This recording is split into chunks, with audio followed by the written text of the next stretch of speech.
કદાચ ભગવાન ચૂકવવા આવે ને તો એનું પણ દેવાળું નીકળી જાય. કેમ?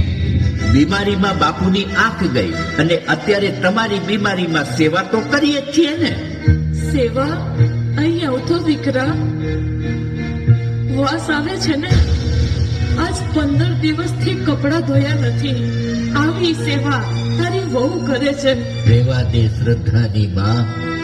આજકાલના સંતાનો આ બધું સમજી ન શકે. શ્રદ્ધાના બાપુ, 20 વર્ષના સંબંધોને સંતાનો સમજી ન શક્યા, એ હવે શું સમજવાના હતા? અમને બધું સમજાય છે.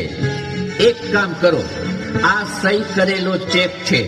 આજ દિવસ સુધી અમારું જે કઈ ભરણ પોષણ કર્યું છે ને, એની જે કઈ કિંમત થતી હોય તે ભરી લેજો અને હવેથી અમને હેરાન ન કરશો.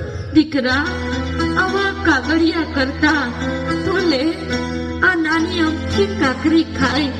તમારા પેટમાં 5 મિનિટ રાખી દો, અમારા ભરણ પોષણની કિંમત ચૂકવાઈ જશે. લે દીકરા. બા, આવા કડવા વેણ સાંભળવા કરતા આવડી નાની કાકરી ન પચે? આ બધી અંધશ્રદ્ધા છે, આવું કઈ હોતું નથી.